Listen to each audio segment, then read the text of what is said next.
If you could take your seats, we'll get started with today's presentation. I'd like to welcome everybody to the Landfill and Underground Storage Tanks Investigation on the Technical Guidance Document. My name is George Nicholas. I'm a supervising geologist with the DEP's Bureau of Groundwater Pollution Assessment. My job actually has been a little bit less in geology, a little bit more in administrative. I currently am responsible for overseeing site remediation programs, technical guidance development, and as well I'm fortunate to be involved with the training program who are responsible for really putting this together today, and I think they've done an excellent job, and they always do. So I'd like to acknowledge the training program is headed up by Karen Riccardi. We also have Karen Clue, Tessie Fields, Sue Shannon, Joe Eaker, who's running our tech stuff today for the webinar. Thank you, Joe. But it's really a lot of work goes into putting these presentations together, so I think it's important to acknowledge their hard work. So just a few logistical things today. If everyone could please turn off their cell phones. I made a point to turn mine off. I always forget to do that, and then it goes off in the middle of the presentation, which is a little distracting. So I'll just ask you to do that. In addition, I will point out the restrooms for the people in the room. They are out the doors and to the left, as well as out the doors and to the right across the foyer. There's restrooms there. And the cafeteria is across the foyer through the double doors and to the left. At the break, you're welcome to go help yourselves to coffee. Of course, there is a nominal charge for that. In addition, today I would like to also thank our speakers.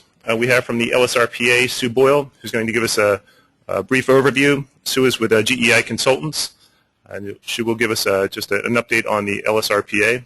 In addition to that, we have from NJDEP, we have Dave Barsky, John Doyon, and Josh Gradwell, who will be presenting on behalf of the department, as well as Jeff Day.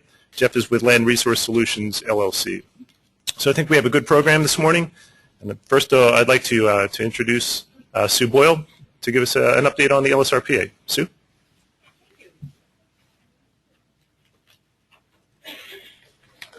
Good morning, everybody. If you come to these sessions often, Dan Toder is usually your LSRPA host, but he had a conflict, and I live real close by. So there you go. Couple of things. Hopefully the coffee will last you through the break. I'm not sure, and I'm always delighted to see a place that serves cookies for breakfast, because what could be better? Those of you who are LSRPA members, if you happen to carry your card around, and quite frankly I never understand why, because I don't know what it does for you, but if you carry your card around and you want to update it for your 2012 renewal, if you go out at the break or after the program and see Linda Watson, she'll give you the sticker. So let's talk a little bit about the LSRPA. I went too fast, I think. No, maybe not.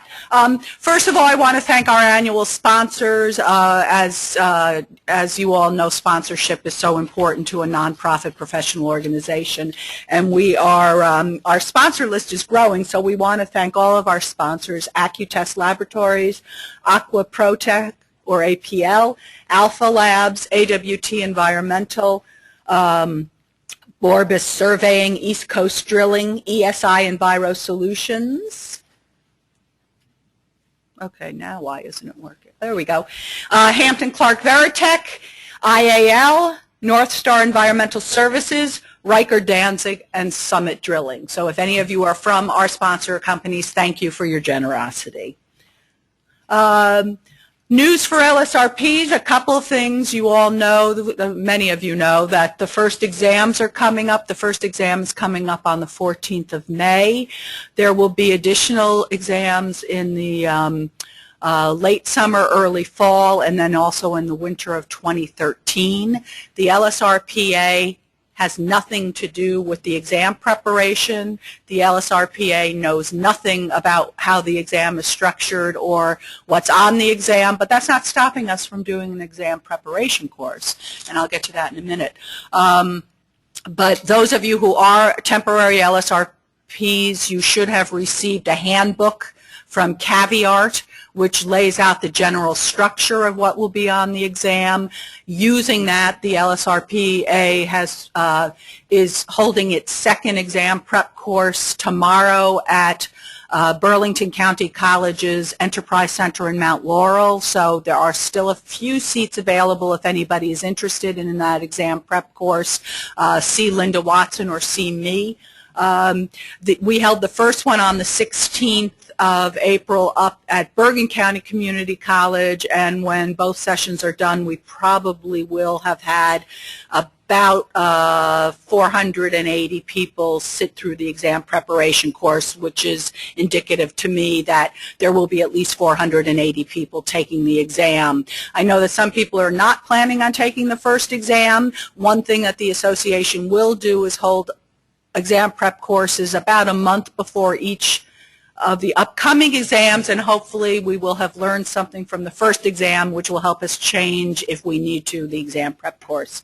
So if you do come to the exam prep course, if you did come to the exam prep course, know that we don't have any advanced knowledge. We didn't write the sample questions that we wrote based on anything that we know. We just, in looking at that Caveat guidance and having been through all the stakeholder processes, we thought we touched on the major issues that are important to our profession.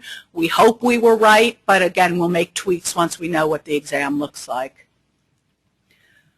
The exam prep course, this is the outline for it. We're going through the administrative process, the regulatory framework, and then we break it down by PASI, general site remediation issues, the RI, remedial action, and some case studies and site closure. We go through a lot of the adopted guidance documents. We cover VI. Some of the things people have asked us to cover that we missed, things like fees, so we'll have to go back and tweak that, but we won't have that for tomorrow's course. But we do ask for evaluations after each of our courses, and we'll make the necessary adjustments based on what people recommend. We'll also use the advice that we've gotten from people to do future programs with the LSRP Association, not necessarily test prep, but just as a general practice area.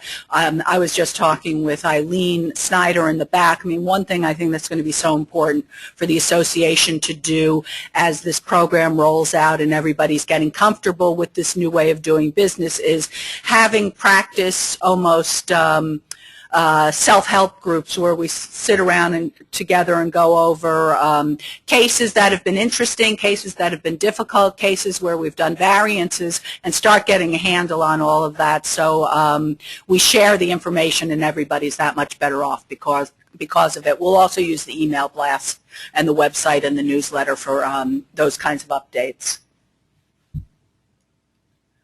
So why join the LSRPA if you are a temporary LSRP or a permanent LSRP, or if you're not an LSRP? We do give a discount. Our continuing education courses, for example, you were entitled to a $50 discount if you were a member.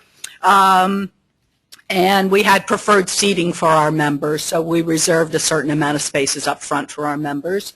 It certainly gives you networking opportunities for our sponsors. It's a great place to get in a room with all of the major environmental consulting firms in the state in one location. Professional development, we will be doing more professional development courses since LSRPs do need continuing education credits to maintain their license.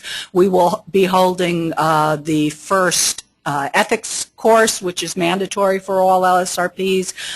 We'll probably be offering that later in the year, but if you watch our website, you'll get an update on all of that. Your name listed in the LSRPA directory, and your name also, of course, is on the DEP LSRP list, which has nothing to do with the association, but you know it's out there in both places. We do have a members-only web portal for our members, and there's some real interesting things on that. There's some guidance on contract language that some of our members have been using, and that's actually been an issue. I've gotten 4 or 5 calls in the last week from people who are having disputes with clients because they didn't adjust their contracts accordingly. So while we don't recommend that you necessarily adopt the suggested language out there, we just wanted you to see what's some other people in the profession are doing. Again, we can add to those kinds of documents. We're doing an insurance survey, which is also in our members-only portal. And I know there's a lot of concern among LSRPs about insurance coverage, particularly after you retire or leave the profession or leave your company. So that's one of the benefits of membership. And then the association has been incredibly active and will continue to be incredibly active in the entire shaping of the program, working with DEP on the stakeholder groups, et cetera, and keeping up to date on what's going on. And again, we try to get that information out to our members via e-blast.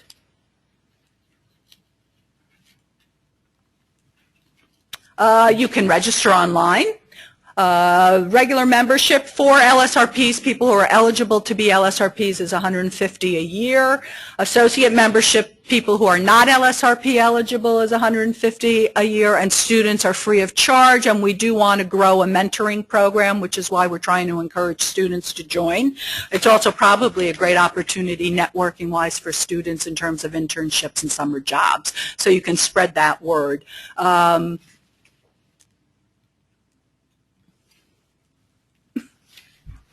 And let me just make sure I didn't miss anything. Oh, a couple of upcoming events for you. On the 9th of May, the Environmental Business Council of CIANJ is holding, I think it's the third or fourth in their guidance training course at Pines Manor in Edison. You can go on to the CIANJ.org website to register for that. There is an upcoming event from the 1st through the 3rd of May in Boston, put on by RTW, where they're doing an LSRP panel comparing what's going on in Connecticut, Massachusetts, and New Jersey. If anybody's interested in that, shoot me an email, sboyle@geiconsultants.com, and I'll shoot you some information. And the Northeast Sustainable Communities Workshop is being held on the 7th of June at John Jay College in Manhattan. That also involves Connecticut, Massachusetts, New York, New Jersey, and Pennsylvania. There will be some comparison of site remediation programs and new issues going on in all of those states. So not only LSRP, LSP issues, but also what's going on with Connecticut with some of their liability innovations.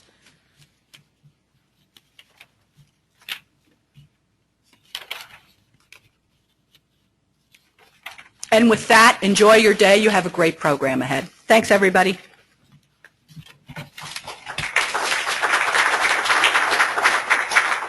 Thank you very much, Sue. Excellent information, and great job presenting it. Wanted to thank or welcome the web audience. I was a little bit remiss in the beginning, did not welcome the web audience. We have over 200 people signed up. At the beginning of the presentation, we had over 120, and I'm sure we're working towards that 200 number. So thank you for the web audience for your participation. It really helps us get the word out and reduce travel costs and gas consumption, which is always good for environmental perspective. So thank you.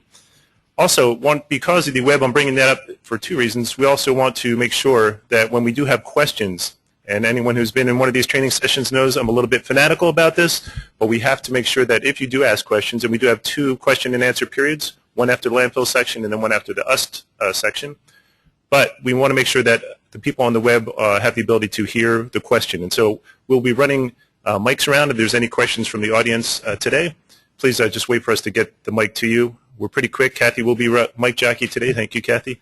And I will be the other one, so we'll make sure that we get a mic to you so everyone can hear the question as well as the answer. So right now, I think it's important for people who've been to these training sessions, this is a little redundant, but it's very important to understand the guidance development process in order that we understand the information that's presented today.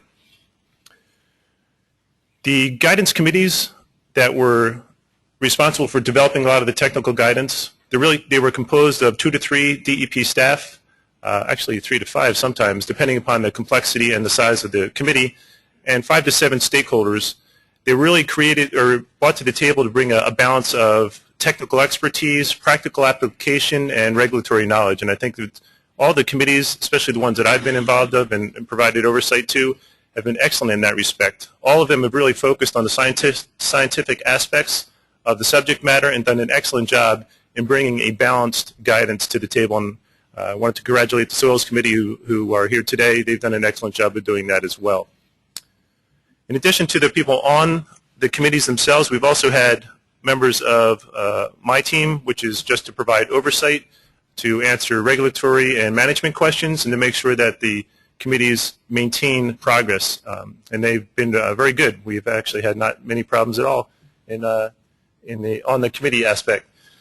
The tasks for the committees are pretty clear. They had to develop guidance. They had to take a look at the technical requirements for site remediation, or the tech rules, look at what was in the tech rules, take out the how-to, because the tech rules, as you know, have become much more performance-oriented and less how-to. So we took that how-to out, and it's now in technical guidance. They've done a very good job. They had to work with the people who are writing the new tech rules, coordinate with them, and make sure that nothing fell through the cracks. The documents are anticipated to be revised in response to the soon-to-be-released ARCS rule, as well as the technical rules. The ideas behind that is we have a lot of citations in there that need to be updated, so they're definitely going to be updated in response to changes in regulatory citations. In addition to that, when we have advances in technology, we want to make sure that the documents remain current with those advances in technology. So we will task the committee chairs to maintain contact with the advances in technology. In addition to that, we're hoping that people bring that to our attention, and when we can, we will update the guidance documents. For small minor changes, we'll certainly ask the committee chairs to incorporate those changes. We can also put notations up on our website to identify the fact that the department is aware of additional advances. For major changes in the guidance, we would resume the committee, try to bring that back together, because I think it's important to get different perspectives. All right, Joe, next. One thing that's really important, and I'm sure a lot of people here, if they've looked at peer-reviewed articles, journals, that kind of thing, it's really important to get a broad review on the documents that you issue. The reason for that is oftentimes the people that are writing the documents have a certain perspective. We want to get other perspectives, bring those to the table for consideration. It certainly makes the documents much more comprehensive. Also helps us when questions are asked. It makes us look at the documents and improve the quality of the documents. One problem we've had, though, is the balance between a broad review from a wide range of stakeholders, and also to balance that against the idea that if we did that and received an overwhelming number of comments, potentially that would kill the project, because we would never get the document issued. The other thing is that we commit to answering or addressing our comments and providing a response to the comments document. And that really is a little bit of a burden on as you guys in the committee would tell us, it's a little bit of burden on the committee chairs and the committees to do that. But I think it's important, number one, to recognize and thank the people for providing that kind of input and taking the time to do that, as well as the fact that a lot of those answers to those questions are important for people to understand why the document was revised or why it wasn't revised. So if you think about it, if they have to respond to all those comments, if we received so many comments that it absolutely killed the process, that wouldn't be good either. So what our solution to the problem was to provide a 6-week review time on all the documents. The documents are distributed to the stakeholders on each committee. Those stakeholders are then asked to each of the 15 technical guidance committees that we have. Those stakeholders are asked to coordinate review within the respective constituencies, and then funnel those comments back to the committee chairs, which has been very effective, and I think the committee chairs have done an excellent job in addressing those. In addition to that, on the DEP internal aspect, we've had DEP management review all the documents, as well as any interested SRP staff have the ability to request and provide a review of those documents as well. We also asked the steering committee for the SRP steering committee, which consists of DEP management as well as outside stakeholders, to conduct a high-level review. The idea behind that is we would really like them to identify any major issues with the document that perhaps we didn't quite see. We don't want to issue a document and then find out that, geez, we missed something that's really going to prevent use of that document within the regulated community. This is a list of the technical guidance documents that have been completed and posted on our website. We have 16 currently. I think that's pretty impressive for the work that has been done within a relatively short period of time. The soils document was just posted, and that's why we're here for today's training. We have 3 left to go. That's technical and practicability. attainment and analytical methods. Just so everyone knows, the comment period on the technical and practicability document closes today. So I'm sure I want you guys to all rush out, review that document, and get comments back to us by this afternoon. We would certainly appreciate that. The attainment comment period, that closes on May 16th.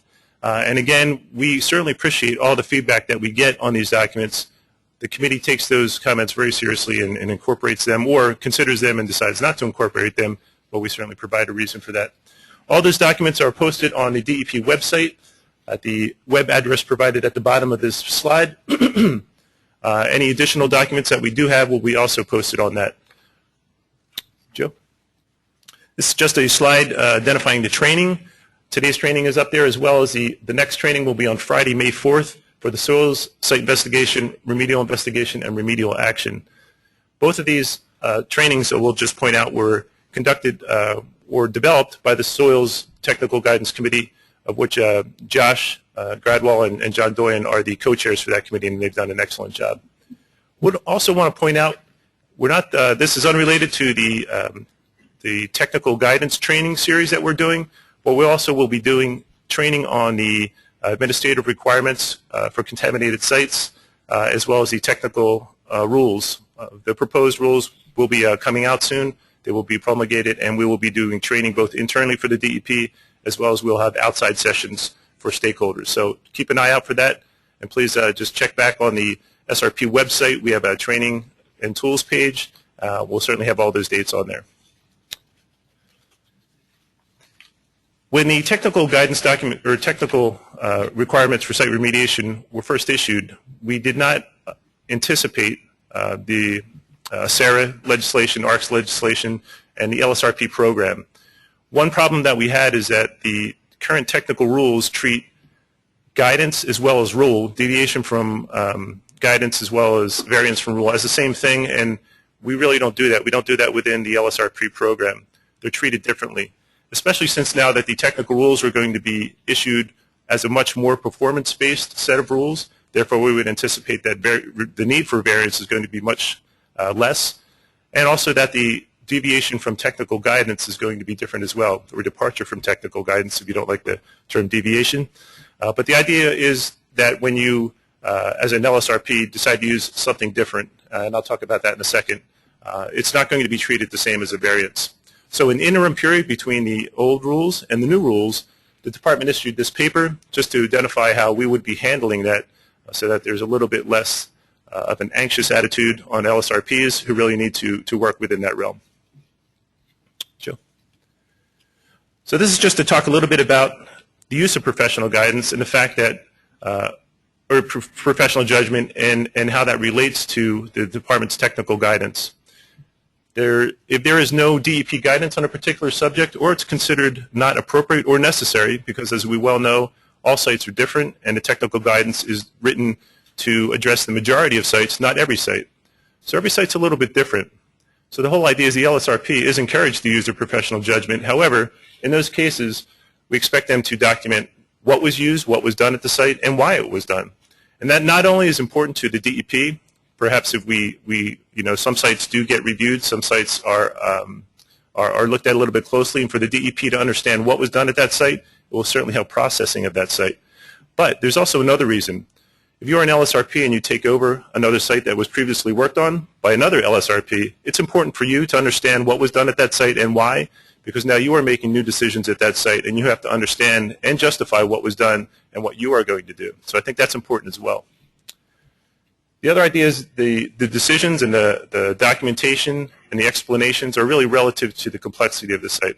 A simple site certainly doesn't need the type of justification or explanation that a very complex site would use. Joe? Feedback within the programs that we do, both in a training program as well as a technical guidance development program, we certainly appreciate any feedback that we get. It helps us sharpen what we're doing. It helps us improve what we're doing. And this is one way that we're encouraging people to provide feedback to the department. This link is on the SRP website. The address is at the bottom of the page. We anticipate that this is a great mechanism for people to provide issues on document usability. Perhaps there's something that the technical guidance committee didn't foresee that needs clarification. This is a wonderful opportunity for people, practitioners in the field, to let us know about that, and perhaps we can do something about it. In addition to that, when I told you about the updating of the guidance documents, if we have technical advancements that really should be reflected within our guidance documents, we would ask you to provide that information to us so that we can consider how to update the guidance documents and whether it's necessary. Also, we have only 3 guidance committees left that have not issued a final document. That will hopefully change in the near future. But the idea behind that is we certainly have the ability to generate new guidance. We have the ability to create new technical guidance committees. But we want to know what the topics appropriate topics would be for that. And we look to the regulated community and stakeholders to let us know that, to suggest different topics that they feel would be worthwhile for us to invest time and effort into. So again, we would hope that you would consider providing any feedback that you think would be beneficial to this program, and we would certainly appreciate that. That's it. I thank you very much for listening. Again, I would appreciate if you held all your questions until the end, the appropriate question and answer periods, and we will get a mic to you. If you have anything that's burning, just write it down, and we will make sure to address your questions.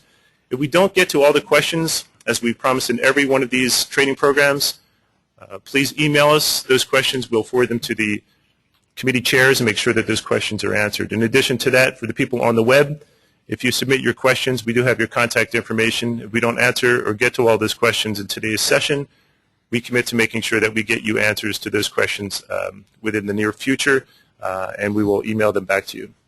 So first up, we have Dave Barsky, who's going to start the landfill investigation training. So Dave.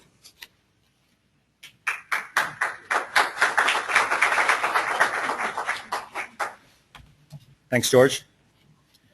As George said, I'm Dave Barsky. I've been a technical coordinator in the Bureau of Environmental Evaluation and Risk Assessment for 26 years now. Along with Jeff Dye and John Doyen, we will be presenting the training on the Landfills Investigation Guidance. As you can see on the slide, we have our contact information there.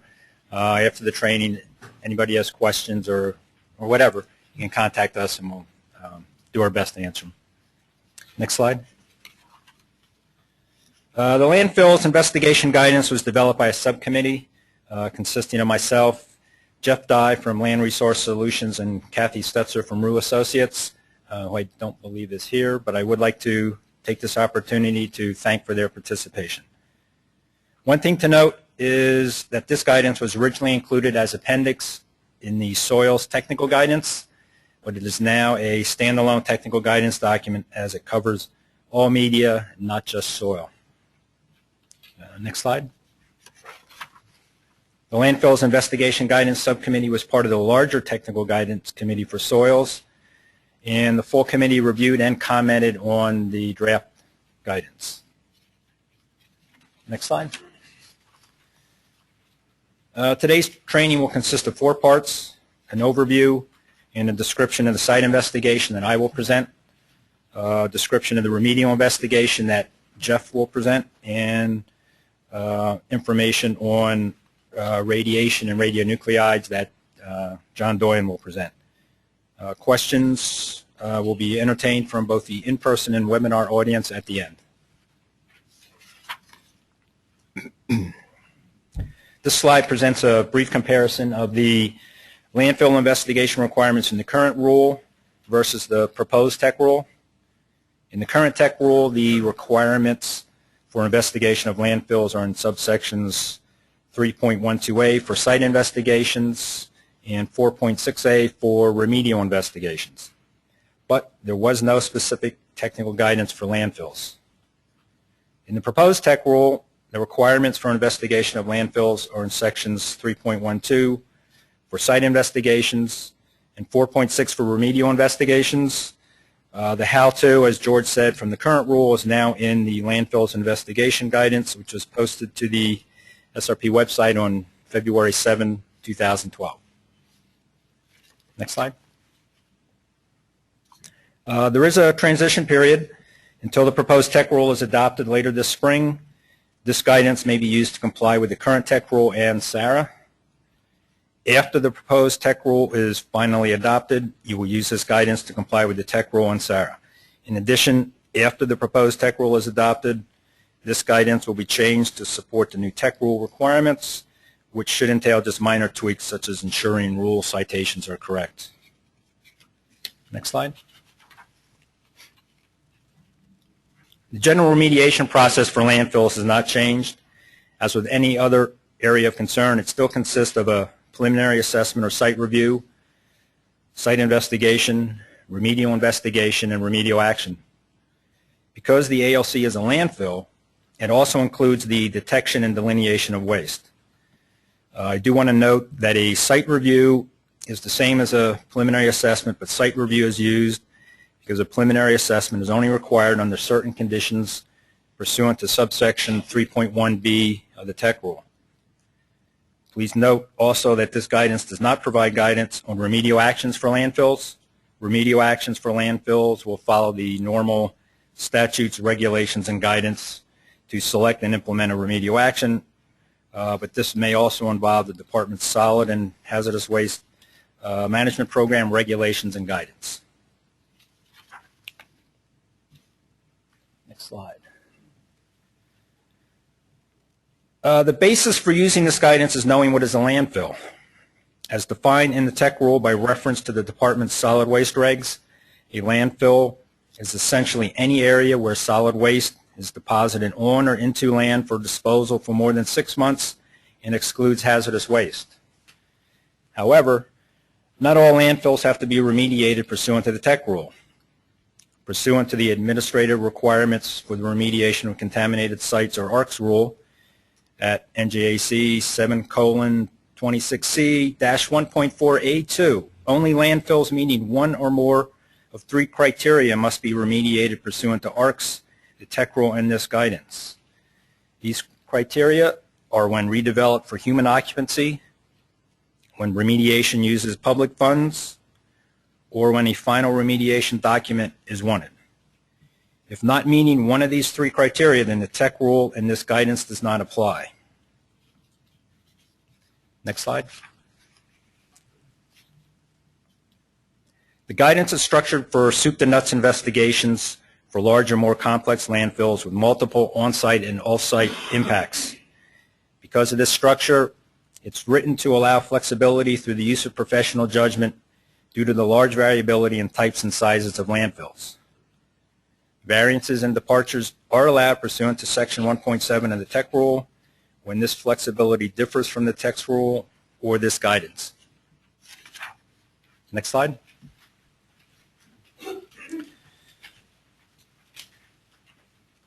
Flexibility is important in using this guidance. Due to the complexity, heterogeneity, and other site-specific conditions, the guidance can't anticipate everything. I'm sure this applies to other sites as well, but in particular to landfills. Additional tools or methods not mentioned in the guidance may be needed. Use of a conceptual site model will help ensure the investigations are complete and nothing is missed. All tasks in the guidance may not be needed or appropriate. For example, if a small dump will be excavated for proper all-site disposal, many of the SI and RI tasks may not be needed, and post-ex sampling and analyses may be sufficient. This will be a variance and departure as allowed pursuant to the TEC rule at Section 1.7. Please be aware that the remedial action for the landfill may affect how you conduct the investigation.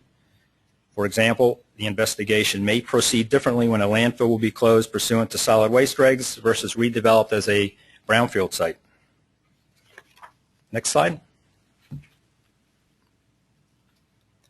This slide shows 4 photos that illustrate the heterogeneity in landfills, the difficulty in identifying them, and need for flexibility and use of professional judgment in using the technical guidance. The photo on the upper left shows a typical elevated mound of a capped landfill, while photo 2 on the lower left shows a capped landfill at ground level, but this is not necessarily obvious from its appearance. Both of these capped landfills may require a similar type remedial investigation, but the grade level landfill may not be obvious it is a capped landfill or may require a more involved site review or site investigation to identify or confirm it is a landfill. The upper right photo shows a paved parking lot at a commercial warehouse and trucking facility that was built on a landfill that was only identified and confirmed in the SI based on sketchy info from the preliminary assessment. Again, the appearance is deceiving. The bottom right photo does not look like a typical landfill, but it meets the definition of a landfill because the waste was left there for more than 6 months. I hope these photos emphasize the importance of the need for professional judgment and properly applying the guidance. The investigation of the dump will be much different than the investigation of a capped landfill. Next slide. In addition to this guidance, you also need to use or apply, as applicable or appropriate, other laws, regulations, and guidance which are not identified or listed in the guidance. One example is provided, which is the potential need for a landfill disruption permit from the Department's Solid and Hazardous Waste Management Program. In addition, the Health and Safety Plan is also mentioned as a reminder of its importance for landfill investigations. Next slide. The next set of slides cover the site investigation. A SI is required pursuant to Section 3.12 of the Tech Rule to confirm whether a landfill is present or to find its location based on the results of a preliminary assessment or site review. A point of emphasis is that in the PA or site review, do not exclude an area based solely on aerial photos, which may not be available for appropriate time periods or will falsely indicate no landfill is present due to revegetation of the filled area. In addition, historic topographic maps can be useful to determine if an area has been filled. Next slide. The site investigation consists of 5 components that I will discuss in the following slides: visual inspection, geophysical survey, subsurface investigation, additional SI activities, and the remedial investigation decision. Next slide. The first task is a visual inspection. This is used to plan and conduct the SI. The Field Sampling Procedures Manuals provides details on the purpose and types of information to be obtained during the visual inspection, so you really need to consult that because I left most of those details out of the guidance. It should verify the PA site review info, identify physical features, determine the need for prompt mitigation, and provide info for the health and safety plan. You should record the results in narrative form, in photos and videos, and map the observations. Finally, you use the results to develop or update the CSM. Next slide. The second task is to conduct a geophysical survey. The geophysical survey can cover a large area to determine subsurface physical features and find potential buried material, that is, waste and buried containers such as drums and storage tanks. It is rapid, cost-effective, and non-invasive. It may not always be needed, or physical site features may limit or prevent the ability to perform or complete a geophysical survey. If this is the case, then you proceed directly to the subsurface investigation.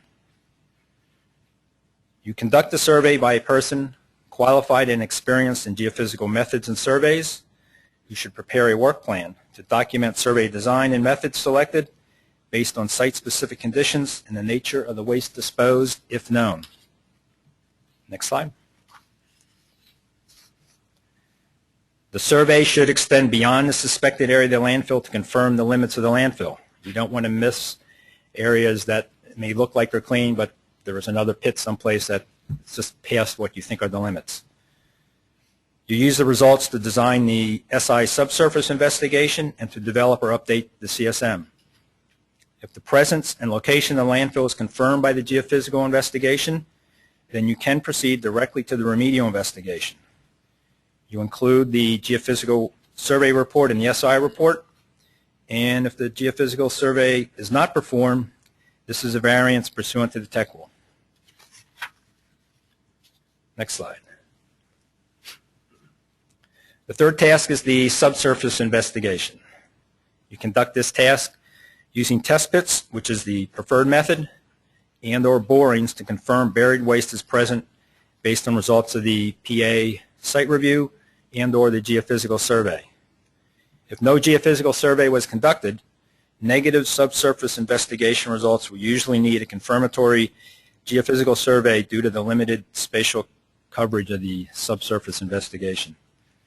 If the subsurface investigation is not performed, As geophysical results led directly to the RI, then this is a variance pursuant to the tech rule. Next slide. During the subsurface investigation, if a landfill cap is confirmed during the subsurface investigation, then repair in the SI or use temporary repair with a permanent repair completed during the remedial action. When borings are used, borings will usually require larger diameter cores or split spoons to enhance recovery and allow for waste identification. The normal small bore geoprobe usually doesn't work well in a landfill. Upon completion, you document the results in the SI report and update the CSM. It is important that test pit and boring logs have a clear narrative description of the waste found at each location. Next slide. This slide is self-explanatory. When necessary for the SI or plan in the RI, additional site investigation activities may include soil gas and radiation surveys and sampling and analyses of waste, soil, groundwater, or other media. However, these activities are normally conducted as part of the RI and are detailed in the RI section of the guidance. Next slide. My last slide covers the remedial investigation decision. If the SI confirms the presence of a landfill, then you complete a RI of the landfill pursuant to Section 4.6 of the tech rule and this guidance. If the SI confirms that a landfill is not present, then further investigation is not required. If the PA or site review confirms the presence of a landfill, then you complete the RI of the landfill pursuant to Section 4.6 of the tech rule without conducting an SI of the landfill. The SI tasks are components of the RI, so there is no need to complete a separate SI. At this time, I'll turn it over to Jeff Dye, who will cover the remedial investigation tasks.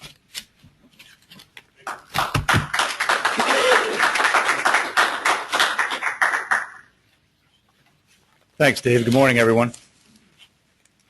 Get my specs out here in case I have to read my notes. Well, Dave pointed out a lot of the same things that and techniques in the SI that are used in the RI, and the first decision is: are you doing an SI? Are you moving straight to the RI? That's really based on your preliminary assessment or your knowledge of the site. I'm going to talk a lot about old legacy sanitary landfills, but point out, as Dave did, that other industrial establishments have areas in the back 40, so to speak, that in the 30s and 40s and 50s were used for landfills. Most of them have that if they were around back then. So that's a little bit of a different scenario. The types of waste are limited. Usually they're smaller and typically are addressed sometimes by direct removal, single-phase remedial action. We're also going to speak a little bit about USTs later, and this was kind of mentioned. USTs and landfills are similar in that they have their own set of regulations and rules that governs them as a waste-containing unit. And we're talking about where you would step into the ARCs and tech rules and deal with the investigation or remediation of discharges from those units. So that's really what we're talking about, and Dave pointed out circumstances when that would be the case.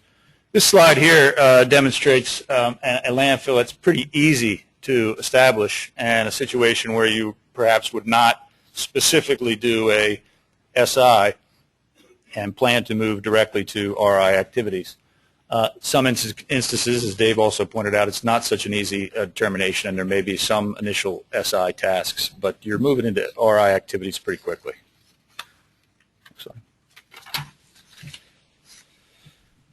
So our tasks for your remedial investigation, which are in the guidance, but you may not use them all, as Dave also mentioned for SI. And if you don't use them all, you need to not only document what you did and why, but what you didn't do and why, as a point for us LSRPs. So here we are. Conduct visual inspection, same thing. Update your CSM. This bullet could be after each one. You always want to be thinking at a high level. What's the overall objective? What's the site conceptual site model? And refine that as you move forward. Conduct your geophysical survey. Delineate your waste. Characterize it. Delimitate delineate contaminants in all media, and especially paying attention to migration pathways on the landfill and off-site. Delineate contaminants in all media from other AOCs. Landfill operations historically had buildings and structures and transfer areas on site. You need to be cognizant of those. Radiation survey, VI, landfill gas investigation, and then depending upon what you've got, you need to also at least do a preliminary ecological evaluation and possibly a full ecological risk assessment where necessary. This is a sketch of a legacy landfill as discussed. As with all AOCs, as I mentioned, we start with the conceptual site model. I'm going to dive into this a little bit and go through some of the other detailed slides we'll talk about, but you've already developed an understanding, even if you don't do an SI, that you've got a landfill, where it exists, what are your records, when was it open, what kind of materials came into the landfill over what period of time, sanitary, C&D, and was there a special deal that happened at night where they showed up with a tanker truck full of special liquids. But this is a typical legacy landfill, sanitary landfill taking waste. You've got your various zones that will exist, and think about this when you're designing your RI and your RI activities. Typically they're non-operating for a long period of time, so they're well established into their waste degradation, stabilization phases, which we'll talk a little bit about later. So if we know what to expect, we know what to look for. The groundwater zones are outlined here, moving from the inside from anaerobic to aerobic out here. Same kind of phases that happen in stabilization within a landfill. So this is a kind of picture of what your CSM may look like as you're designing your remedial investigation work plan. So now we're going to go through each of the tasks a little bit and just touch on some details about it. Visual inspection, same as the SI. Dave covered that. Geophysical, also the same as the SI. There's guidance within, there's specific table within the guidance on the transects and how you establish this, and you make sure you use an experienced geophysicist to implement this work and also interpret the data.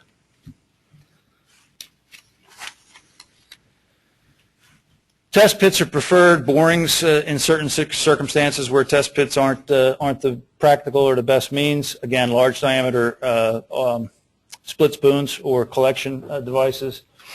Be careful. Penetrate caps, liners, and other engineering controls on closed landfills or partially closed landfills, and even uncapped and unlined landfills. You need to be very careful when you're within the landfill, taking samples of the waste, and certainly when you penetrate through the bottom of the landfill. Under any and all circumstances, we always don't want to make anything worse. So plan for that in your RI work plan, how you may seal those investigative borings and or how you're going to construct your wells. Space locations and frequency of sample or borings really should be focused on what your data quality objectives are for your RI. And this is, again, where a table is in the guidance to give you a basic guide on acreage, number of locations for test pits and borings per acre. Next. Okay, so here's your test pits and borings. Again, log, record results, accurate. Soil samples below waste, again, being careful to assess the impact of the waste itself on the native soils. Again, in an unlined situation or a lined situation, you need to look at the integrity. Samples of the waste to characterize it, its chemical constituents, possible recre waste classification analysis to consider disposal as an option or partial disposal in certain areas, depending upon what the closure and or reuse of the site is going to look like. Buried containers, it says sample contents of buried containers where possible. Dave and I had a lot of discussion about this. Be careful, okay? Collect soil samples beyond limited landfill, again, vertical and horizontal delineation here. And number of samples is site-specific. Investigating other AOCs, vapor intrusion, ecological evaluation, all considered when you're looking at where your test pits and borings are going to be and how they're going to be conducted. Next.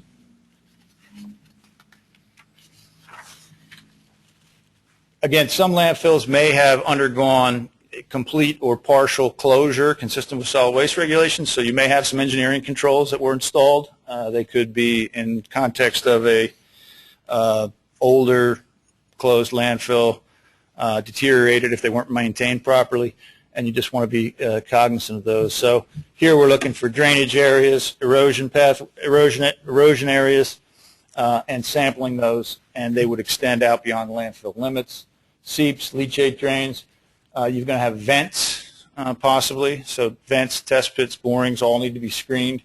You're looking for hydrogen sulfide, methane, and VOCs, at least. Again, here is a scenario. We're talking about a historic landfill that had some engineering controls, and you need to be cognizant of those. Again, you've got air, gas investigation, receptor evaluations, remedial action, landfill closure requirements. These are not addressed in this guidance, but there is other guidance, as we've already referenced, that's available to help you with implementation of those and review those again as you're preparing your RI work plan and or conducting your RI and as the data comes in. Is there a cap? Is there a cover? How thick is it? Where is it located? What do I need to think about before I go out in the field about restoring that? Am I going to be impacting it? What are we going to do about that? How's that going to fit into the whole big picture? Location, condition of all, and effectiveness of all the engineering controls. Were they constructed properly? Have they deteriorated? So forth. Next slide. Surface water and leachate and sediment. This is just like any other AOC. You need to investigate surface water and sediment where it occurs, usually in proximity to the landfill, sometimes within the landfill itself. Same, delineate everything. Surface water includes leachate where leachate is present on the ground surface, so we consider leachate to be surface water if it's at the surface. We consider leachate to be groundwater if it's in the ground.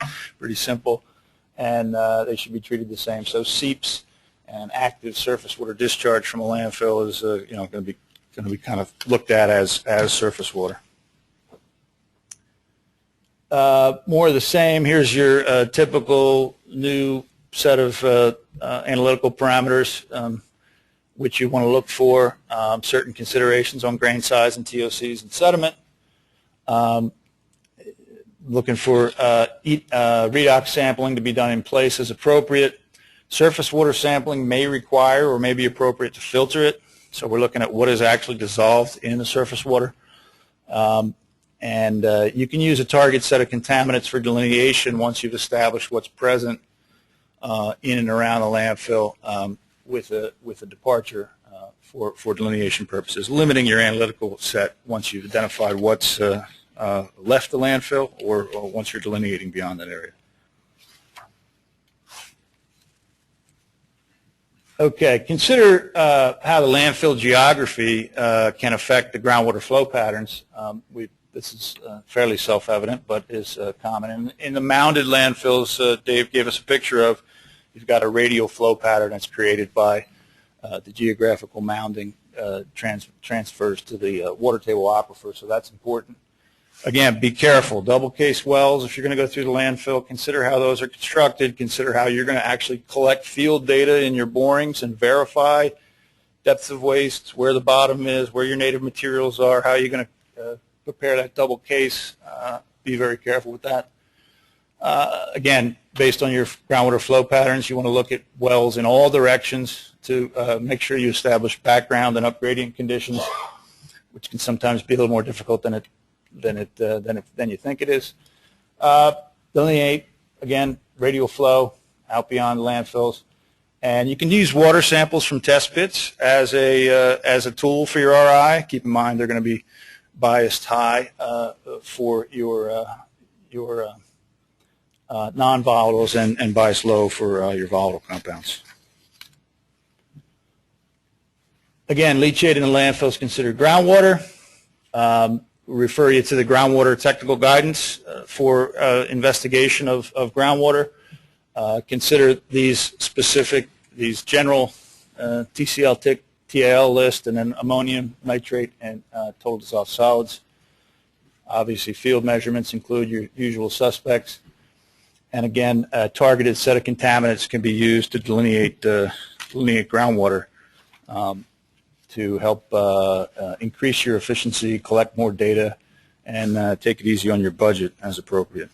This is a graph of the waste stabilization profile, and I just want to spend a little bit of time talking about this again in the conceptual site model. The science of landfills is a lot better understood today than it was 20 years ago when they came up with the presumptive remedy, by the way. So you've got this initial phase, and these phases basically, this stabilization, waste degradation begins as soon as the cover is placed on the waste in any given day, month, week. Phase 1 is basically still aerobic. Look at that nice red dot. Nice. That's good for the web folks. Good. All right. So phase 1 is basically aerobic and begins immediately after cover. Phase 2 is our transition phase. We're transitioning from aerobic into anaerobic. We see fermentation reactions begin. Leachate production starts. Your electron acceptors switch over to nitrates and sulfates, and the production of organic fatty acids in a leachate occurs. And again, these are important to understand so you know what's going on with your waste. Phase 3 is acid formation phase. Anaerobic processes are now dominant. Your waste is undergoing rapid hydrolysis. Acids accumulate in the leachate and the pH decreases. COD and BOD in leachate peak at the end of this phase. This phase can last for several months. We got days here along the x-axis.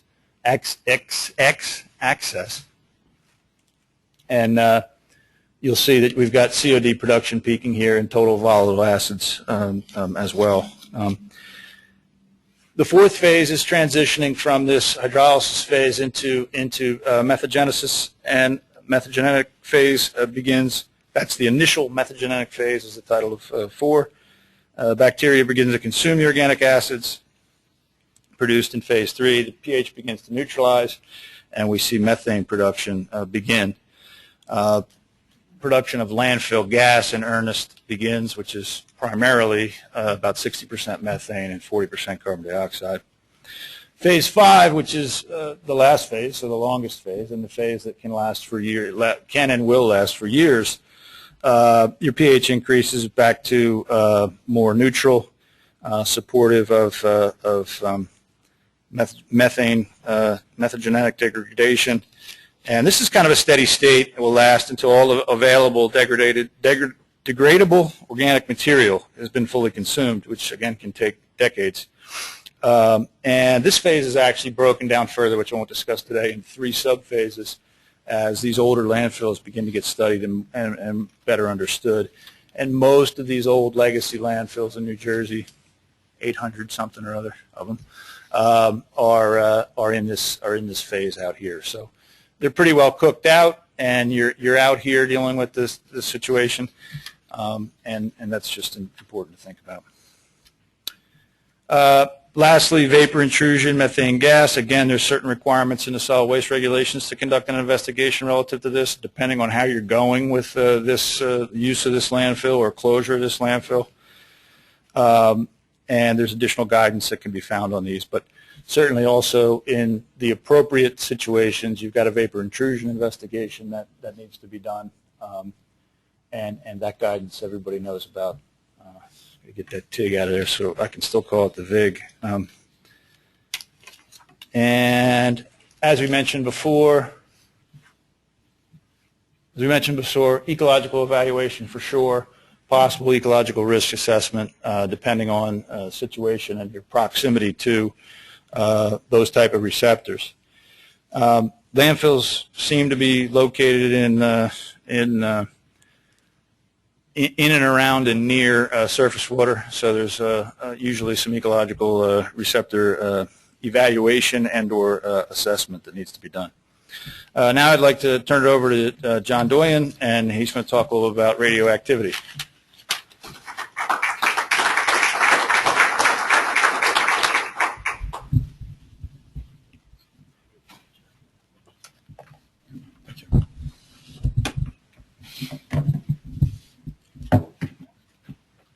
Good morning, everybody. When you're conducting a landfill investigation, you're also going to need to conduct a radiation survey on the test pits and the borings during the investigation. However, that really needs to be, whatever work plan is put together needs to be done or put together by a health physicist in concurrence with our Department of the Bureau of Environmental Radiation. Next slide. These are some of the guidance documents that are available. Chapter 12 of the Field Sampling Procedures Manual goes into conducting surveys. MARSIM is the, I guess, the Bible for doing radiation surveys. So basically what we're doing here is really just trying to identify if there's radiological contamination at the site. Because of that, and particularly for landfills, this phase doesn't require prior approval. Next slide. This is our Bureau of Environmental Radiation contact information. When you're doing, or when the health physicist that you hire is doing a consultation, this is the person that they're going to be contacting, or the bureau that they're going to be contacting to do that. I'm not really going into how to do this because if you go to the next slide, the reason I'm not is because this is one of the very few scenarios where a licensed site remediation professional will need to get prior department approval. So you're not going to be able to move on once it's confirmed that there's contamination at the site until we get the document in and our Bureau of Environmental Radiation reviews and approves the document. Next slide. So when you're submitting these documents, these are the documents that we'd be looking for. Again, for landfills, when you're doing the initial survey, we're not going to require the prior approval, but once it's confirmed that there is radiological contamination out at the landfill, that's when that kicks in. The submissions that we'd be looking at are, and it can also be just a component review, but remedial investigation work plan component, remedial investigation report, remedial action work plan, and remedial action reports, which are all key documents. So once they are submitted, you basically check off on the submission form that there's a radiological component, and it gets shipped over to BER for review. And that's pretty much it on my end for the radiological portion. I guess we're going to entertain questions at this point. Thank you very much, John. Again, just to remind the audience, if you do have questions, we'll get the mic around to you. So, are there any questions in the audience regarding what was presented thus far? Oh, we have one question right here. Hi. When is a landfill disruption permit required? I'm thinking in terms of the investigation phases you discussed. That's an easy answer. Site remediation doesn't deal with those permits. You'll have to contact solid waste to make that determination. So once you've done your PA or site review and you've confirmed that there's a landfill present and you want to do work in the landfill, you'll have to contact them to determine if they require a landfill disruption permit. Okay. Any other questions from the audience? Oh, we have one right here. Yes, if sludge or a non-aqueous liquid, say PCB oils, are discharged onto a soil area, is that considered to be a landfill still, or is that something else? Only if it meets the definition of a landfill. If it was dumped as part of a disposal and it's there for 6 months or longer, then by definition it would be a landfill. But most spill areas like that would not be considered a landfill, at least not in my experience. Okay. That's just deposition of solid waste kind of thing? Yeah. And you had the 3 criteria up in your presentation, right? Correct. Okay. Other questions? We got one here. Here comes the mic. A little confused on your limitations. You must remediate select landfills per ARCs only if you're redeveloping human occupancy, remediation public funds, or final remediation document wanted. if you're going to close the landfill, it then goes under solid waste, is what you're saying? This only applies to site remediation? Those three categories of landfills are the only ones that the tech rule and ARCS applies to. The solid waste regs would apply to all landfills. So it depends. Some landfills would only deal with solid waste, and others would also have to deal with our guidance. And the other question, you have to do a RAD survey even if you have a well-documented landfill? And no? You would use your professional judgment. If you feel like you have enough information to support that there's no radiation present, then you wouldn't have to do it. And I guess under that thought process is that, landfills have such a high potential for variability within the waste, and old landfills didn't necessarily track it well. So again, I guess if you have information to document that, it's not a concern, then I'm sure that would come into play. Yeah. Other questions from the audience? Okay, I don't see any. Do we have any from the web? We do. Okay. We have one from Albert Free. The tech rule appears to indicate that landfill remediation requires departmental approval at all times. Is that correct, or only if radioactivity is discovered? The only pre-approval you're required is if you find radiation. Actual remediation and closure of a landfill would, just like any other ALC, would follow the normal LSRP process. It doesn't require any special approval from the department. Okay, great. Thank you, Dave. The next one, I'm not even going to try that name. I'm sorry. I'm sure I would mess it up. But is historic fill handled as a landfill? No. There's specific guidance for historic fill. Historic fill is, I guess you consider it an exclusion from landfill. Obviously, it is a landfill, but for historic fill, there's specific guidance and rules to deal with remediation of those type of sites. Right, just to point that out, that landfill guidance or the historic fill guidance is posted on the department's website, and we have done training on that. Next one is from John Ferrante. Please clarify why the definition of landfills excluded hazardous waste. That was in slide 8. I'm not exactly sure that's what's in the solid waste definition. I assume that's because they have separate rules and regulations for hazardous waste landfills. That's why that's in there. So, John, that's based on the regs, not necessarily, we can't provide you a background Correct. information on that. Yeah. Next question is from Danielle Amari. How much buried debris or drums to meet the definition of a landfill? So do we have a quantity for that? There is no quantity limit. The definition is silent on that issue. So theoretically, one drum buried beneath the surface would qualify as a landfill, but I don't think anybody would necessarily treat it as such. So again, a little bit of professional judgment would come into play on that. Yeah. Okay, great. I think that is it for right now. Oh, no, we have another one from Gary Brown. Old sites with what was clean fill but is not now, do they now become a landfill? No. That's a quick question. I like that. It's a good question. Very easy. We'll move on to Al Moffett. If a landfill previously where'd it go? Oh, there it is. If a landfill previously went through the SRP and received an NFA letter, what additional activities, if any, would be required by SRP if redevelopment activities modified the cap, other than modifying the deed notice? That's a long one. Do you guys follow that one? Right. I'm not the best person to answer that one, but I would say at that point it's covered under the biennial certifications, whatever permits you have, and so any additional remediation or work that would be required would be handled through that process. So it may or may not involve use of the guidance itself. It may require some additional sampling, whatever, but I believe it would be handled through the normal permit or biennial cert process. Is Tessie here? She was here earlier. Oh, hold on. We have someone from the audience that would like to comment on it. Yeah, if you're going to do anything to the cap of a closed landfill under solid waste, you'd have to revise your closure plan for any changes you're going to make.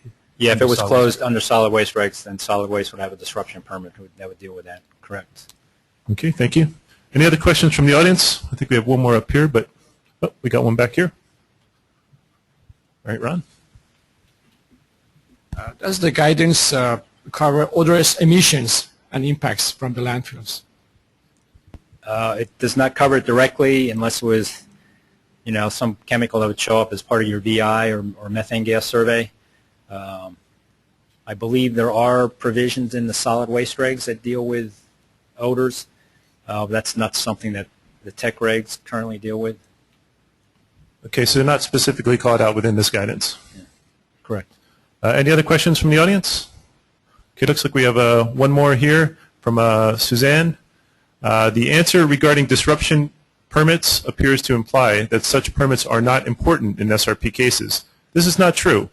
The regulations for the approval of and standards for disruption of landfills is in NJAC 726-2A8. Any comments on that? Yeah, I didn't want to imply that it's not important. It's just that since landfills cover such a broad spectrum of conditions, it's not necessarily required in all cases. Again, you would have to look at those regulations to determine whether you need to get a disruption permit and contact solid waste for site-specific questions. Okay, so basically solid waste has the lead on that, Correct. not necessarily Solid, yeah, SRP. correct. Okay. We have one from Danielle Amari. Who is the lead department if both solid waste and SRP are involved? Dave? Well, under the LSRP program, there is no lead from the department per se. In terms of actual closure conditions for a landfill, solid waste would have the lead for that. In terms of investigation and other remediation activities, I'd be SRP. And ideally, the LSRP should make sure they're coordinating between the two groups, which may occur internally or externally. Right, but if there's SRP concerns, LSRP would certainly be submitting something to our program. Correct? Yeah, your remedial action work plan, say to close the landfill, would include whatever landfill closure permit approvals you would get from solid waste. They'd be part of the remedial action work plan when it's submitted. Okay. Okay, great. I think that's we got to all the questions, which is fantastic. I certainly appreciate the feedback from the audience. We're going to take a 10-minute break. I have almost 10:15, so we will resume at 10:25. So thank you very much.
We're going to get started again. If everyone could take their seats, certainly appreciate it.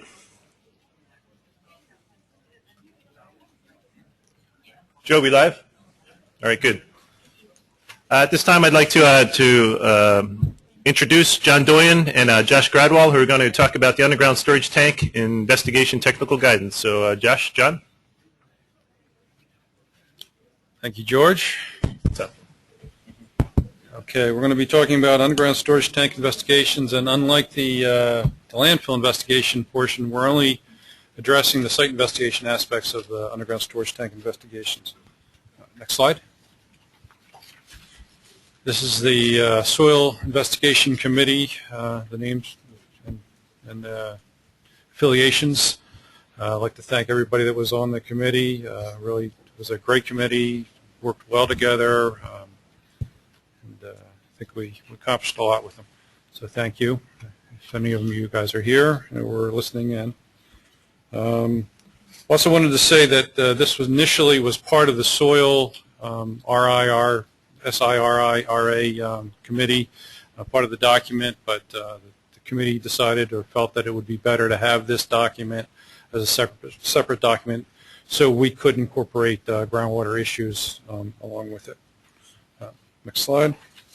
So this is the outline of the presentation today. We're going to do an overview, basically discuss current regulations and what's being replaced at this point, applicability, rules that pertain to underground storage tanks, what triggers are there that cause you to go into a site investigation of an underground storage tank, how to conduct an assessment, what you should be looking for in an assessment of a UST, and then we'll go into site investigation of underground storage tanks that are going to remain in service, and then go into SI of tanks that are undergoing closure.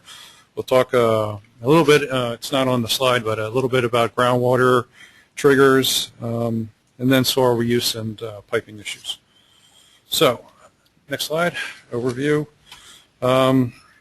Before or now, currently, the tech regs, specifically 3.9A, 3, and 6.3B, discuss site investigations of underground storage tanks.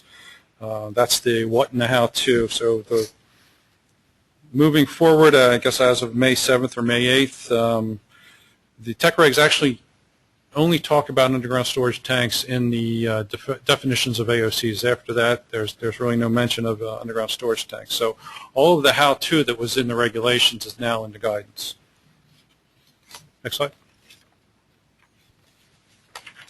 Okay, applicability. We still have the underground storage tank regulations, 714B. They discuss the regulated underground storage tanks. They also exempt specific ones, things like underground heating oil tanks, which are going to be getting their own rules. They'll be proposed soon. Gasoline tanks on farm, specific to, what's the quantity? 1,100 gallons at farms is less than that. It's not regulated, so the farmer doesn't have to have it registered and have leak detection and all that. So although they're not covered under the underground storage tank rules, they still fall under Spill Act and would be required to be remediated using ARCs and the tech rules and the guidance. Scope of guidance. Basically, this guidance is going to cover typical scenarios that you're going to be running into, and the soil investigation guidance and the groundwater investigation guidance are also tools that should be used when conducting investigations of underground storage tanks. But again, this is going to be this typical scenario, so professional judgment really needs to be considered when you're getting into those atypical scenarios, which seem to occur quite often. Triggering events. Next slide. So these are basically some of the times when site investigation is going to be triggered. If there's a suspected release from an underground storage tank and you've conducted a record analysis and there's still unclear whether or not there's a leak and further confirmation is needed. If there's a discharge in the area and you need to, they're conducting an unknown source investigation, your tank may fall into that area that needs to be investigated.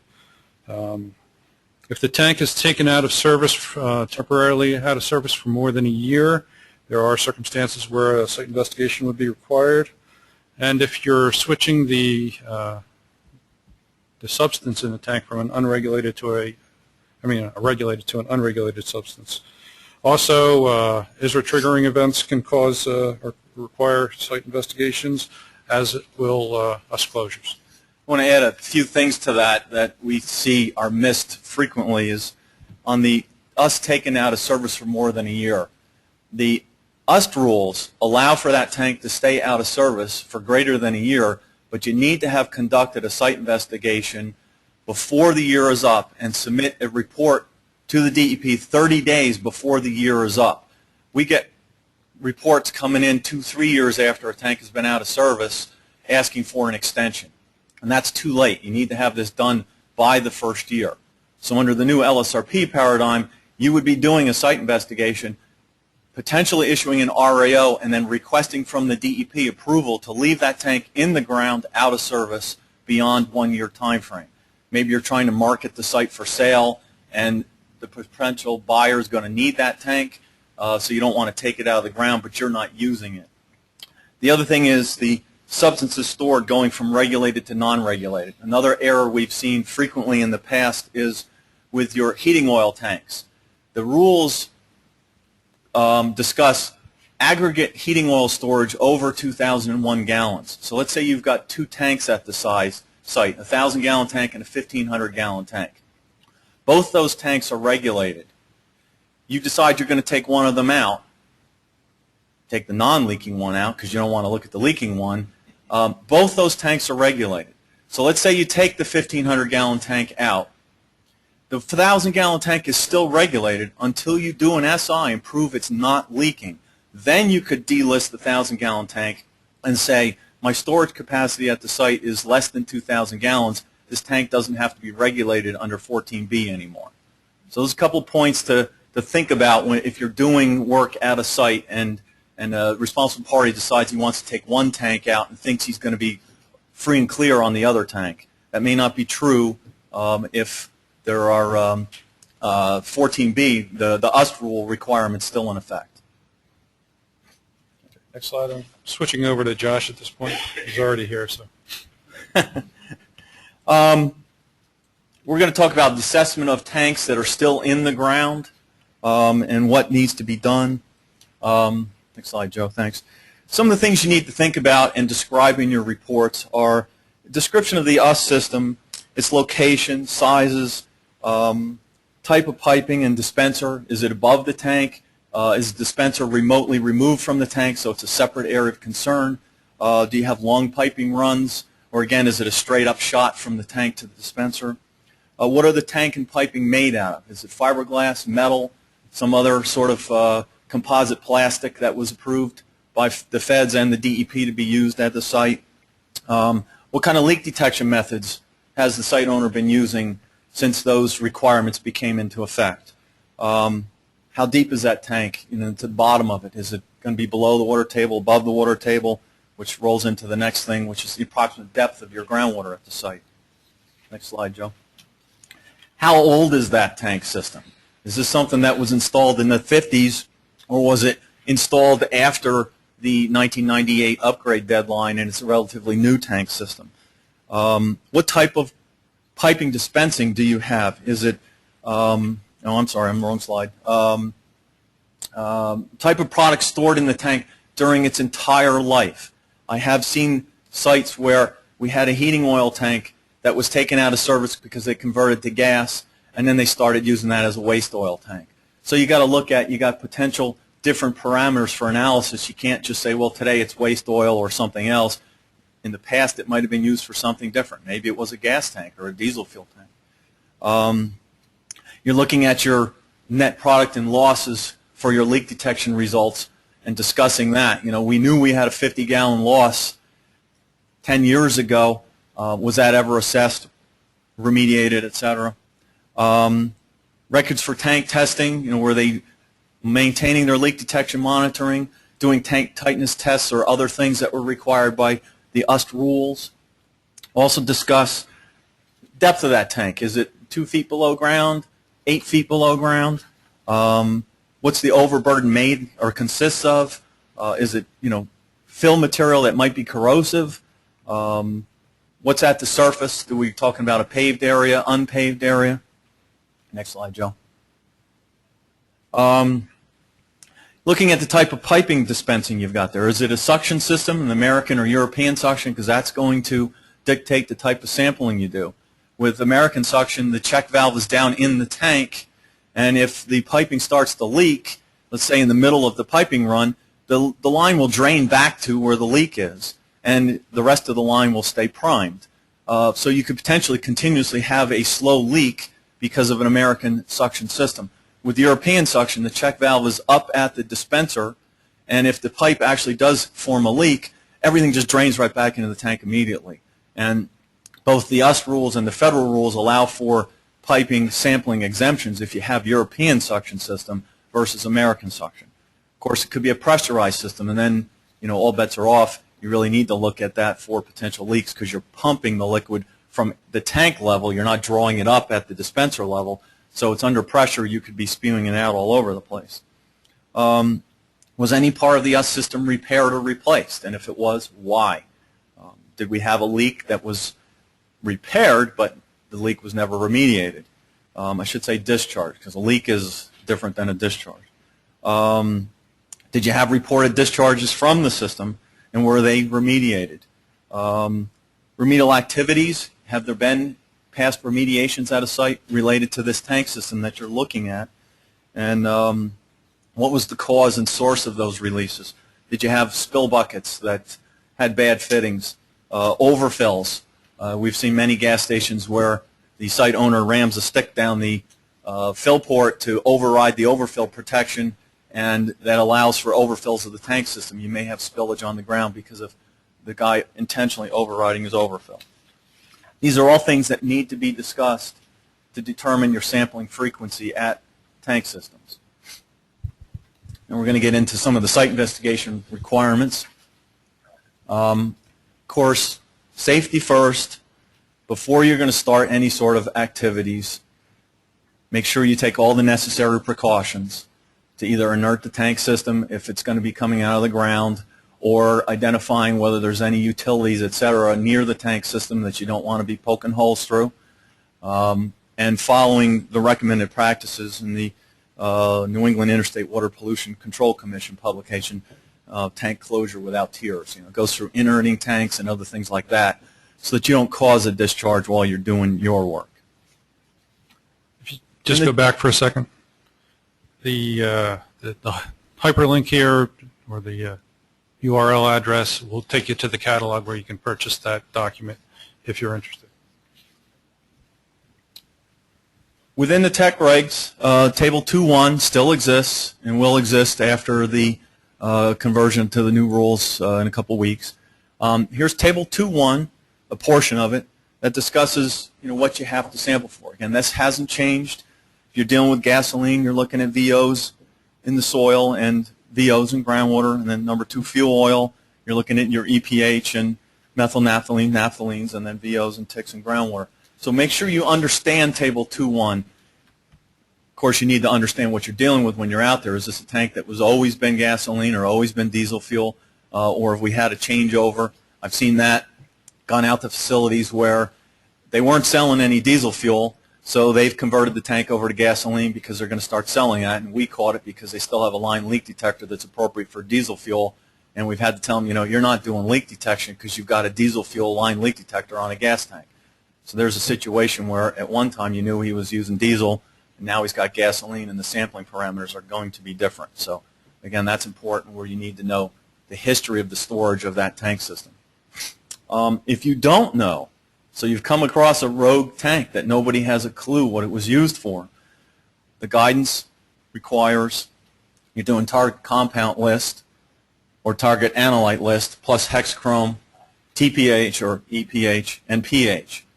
So again, this is for that rogue tank. Nobody has any idea what it was used for. We find those many times at old industrial sites that are undergoing ISRA closure or an ISRA sale, where they find a tank on a Sanborn map or something, and they go and look, and behold, it's there. and nobody really knows what it was used for because it was used many, many years ago. So these are things you're going to have to look for those tanks where you can't confirm what it was used for in the past.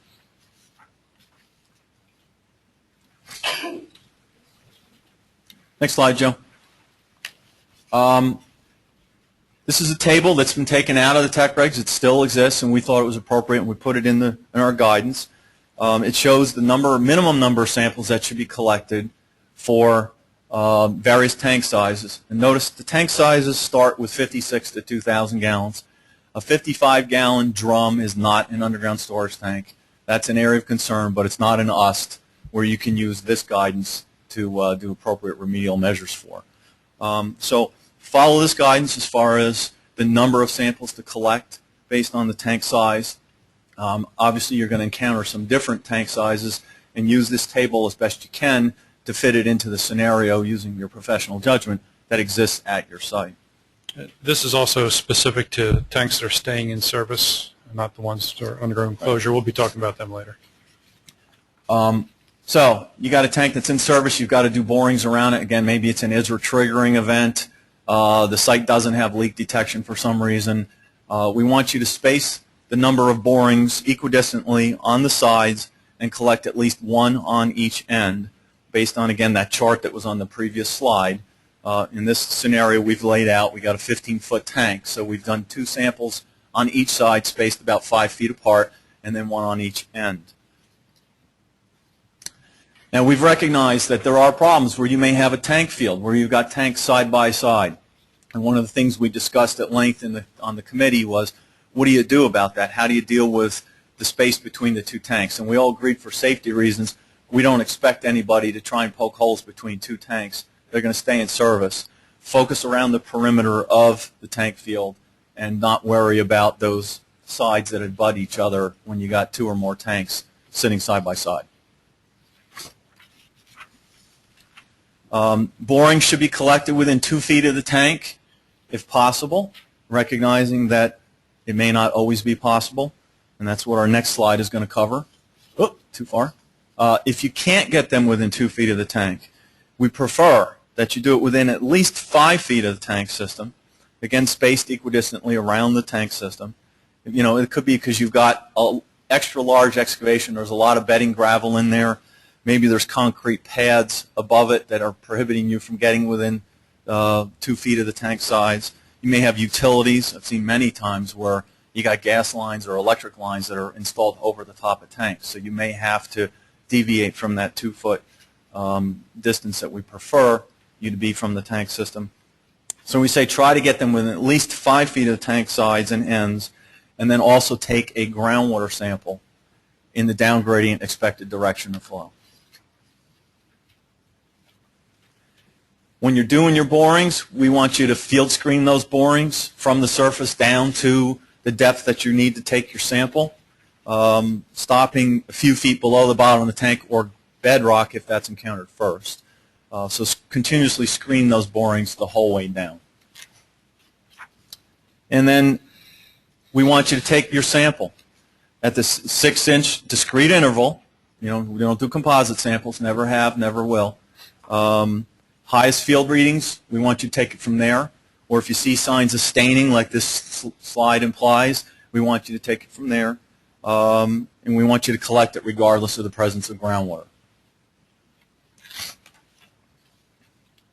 If there's no indication of groundwater present and there's no indication of contamination with your field readings or visual observations, etc., we want you to take the sample 0.6 inches below the tank bedding material. You know, don't try to take a sample of the rock that the tank has been sitting in. Get it from natural soil immediately below the bedding material. And again, a 0 to 6-inch discrete sample from that interval.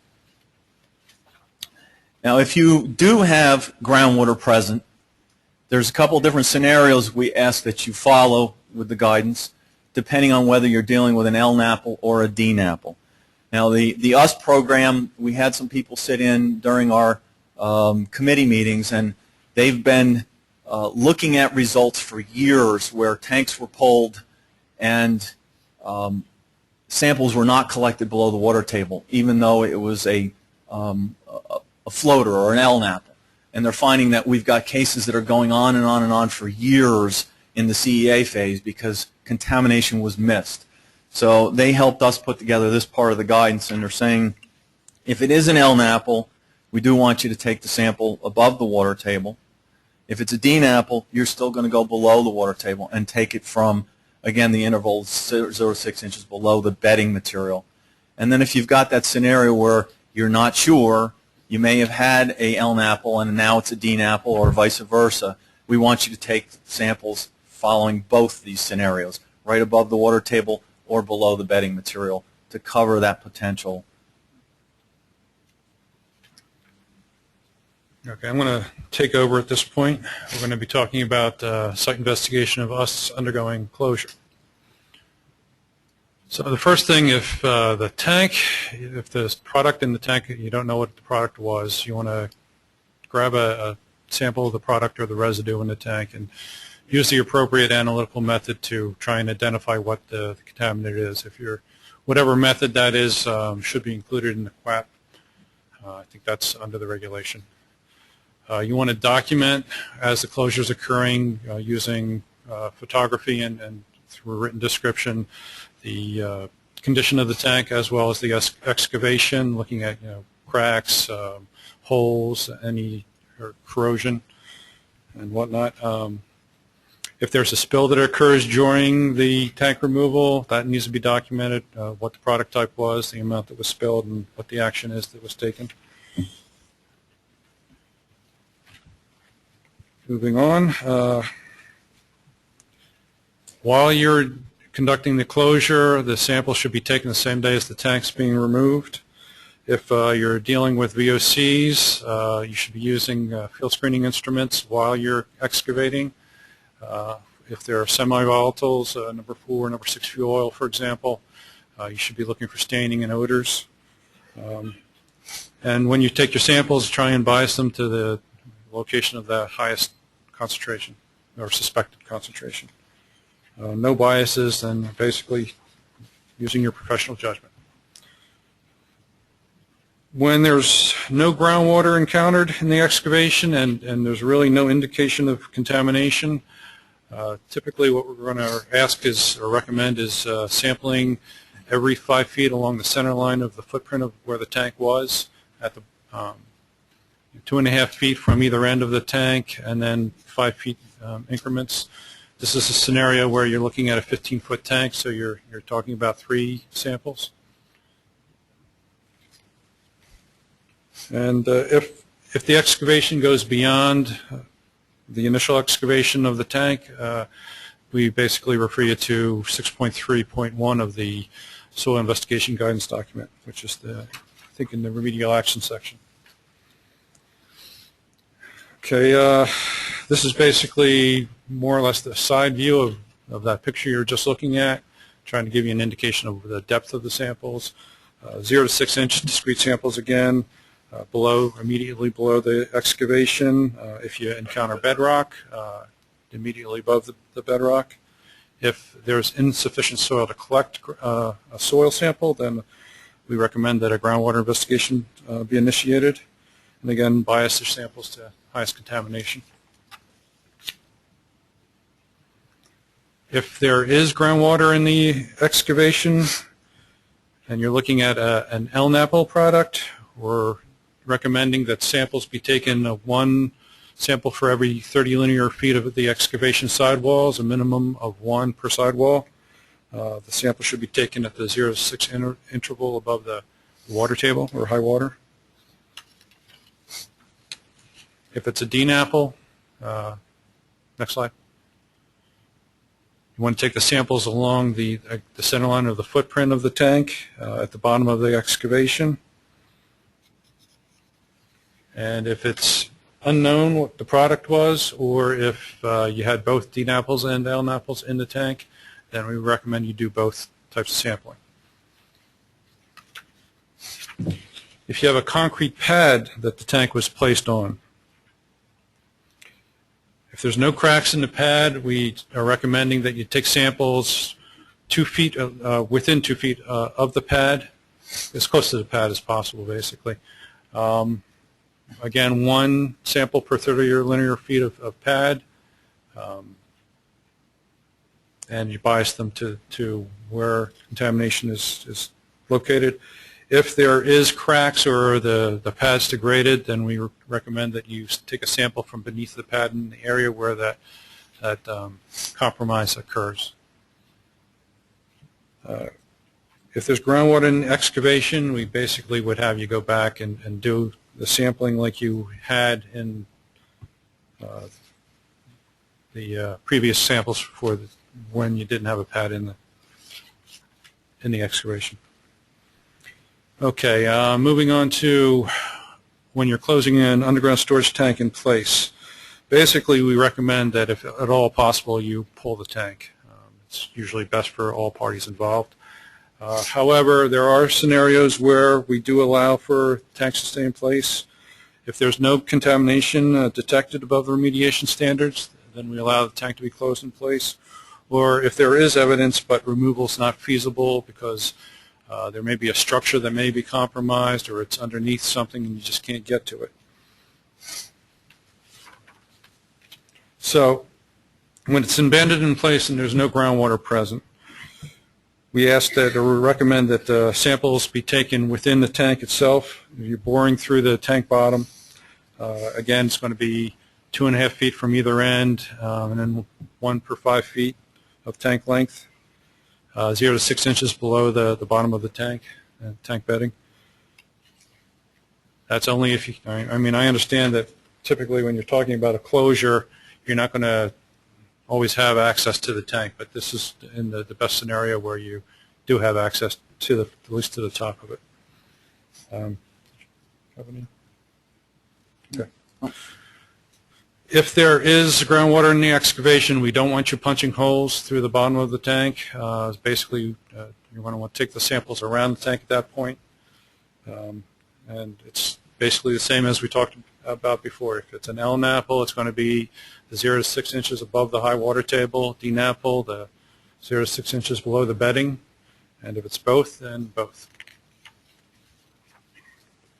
So if you've gone through all of that during your closure process and a release is detected, we basically want you to go back in after the excavation's been filled in, conduct a boring through the excavation. Recommend 10 feet if you can get 10 feet below the bottom of the excavation. Screening from the start of where the excavation had been backfilled, and then again trying to get that sample based on screening, visual staining, or odor at the highest concentration. Okay, groundwater investigations. Basically recommend them when there's the tanks sitting in the high water table.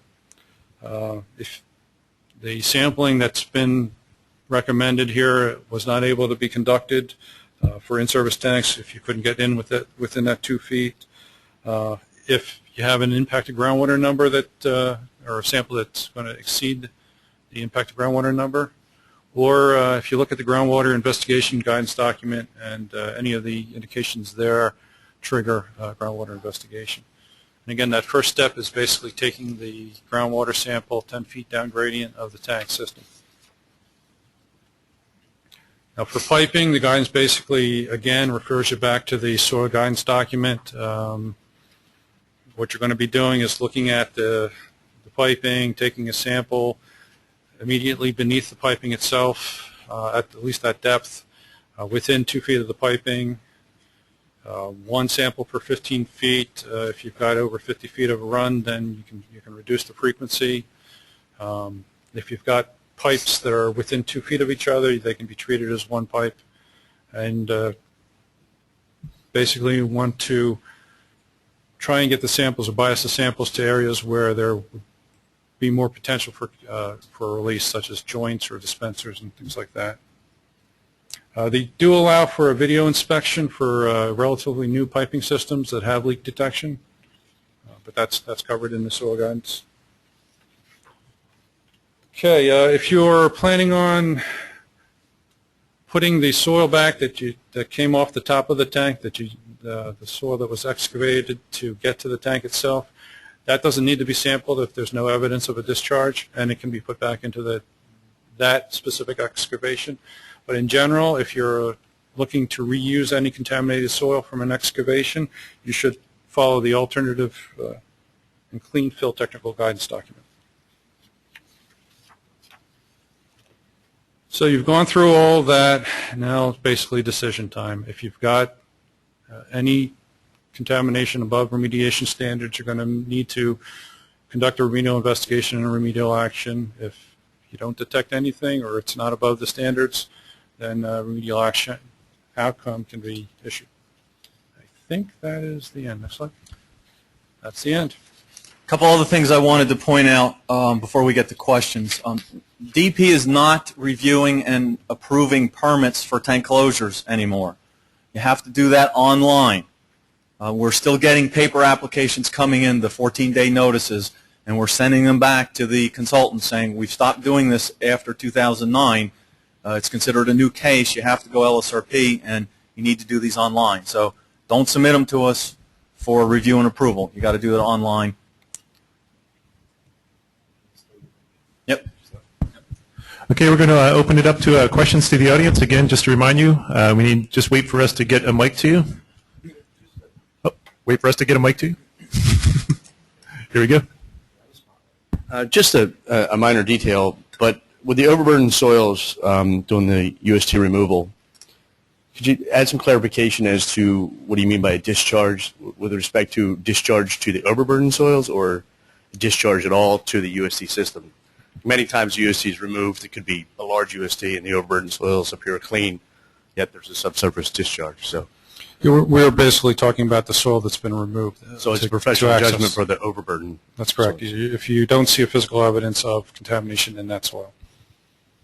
The way the guidance is written, I think I'm not sure if we pulled that. There was a section out there that said you needed also to have an indication that no contamination from around the UST also, but if it's not pulled out, we are going to be taking that out. Okay, question here. Yes, on your list of sampling parameters, you are including hexavalent chromium. That's new. Why are you including that? The reason that's in there is because that's what it says in the regulation. If you have an unknown substance, you sample for those parameters. I think professional judgment could probably allow you to eliminate that. Other questions in the audience? Seeing none, we got one over here.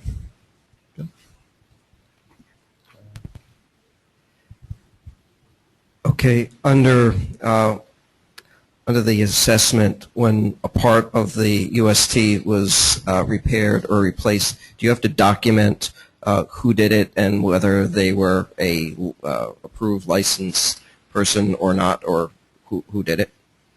It certainly would help to point out whether the individuals that did the repair work was licensed, so we have some confidence it was done right and it didn't just continue to leak after the repair was patched with fiberglass patch by the site owner instead of a licensed contractor. Also, if it was a previous, before licensed site work was being done, if there was an approval on the document or the work that was done, that would also be one way to determine that it was done properly. Another question over here? Yes. Prior to LSRP, you needed to be subsurface certified to collect the samples for a regulated UST. If the work is now being done under the guidance of his LSRP, does the person out in the field doing the sampling still need to be subsurface, or can I just send another general, field person out there with knowledge of how to do it correctly, but not necessarily have that certification? I'm going to have to check the rules. I'm not 100% sure whether that category still exists, whether the LSRP category supersedes the subsurface evaluator for regulated tanks. So we'll look at that, and I guess we'll post some answers on the webpage, or? We can do that. We can, I don't know if we'd post them on the webpage, but we make sure that if you give us your contact information, we'll get that answer back to you. But I think it's my feeling that the LSRP responsibility now kind of oversees. The subsurface evaluator really had the responsibility to make sure things were done right. I think that responsibility is transferred now to the LSRP, yes. Similar to other sites.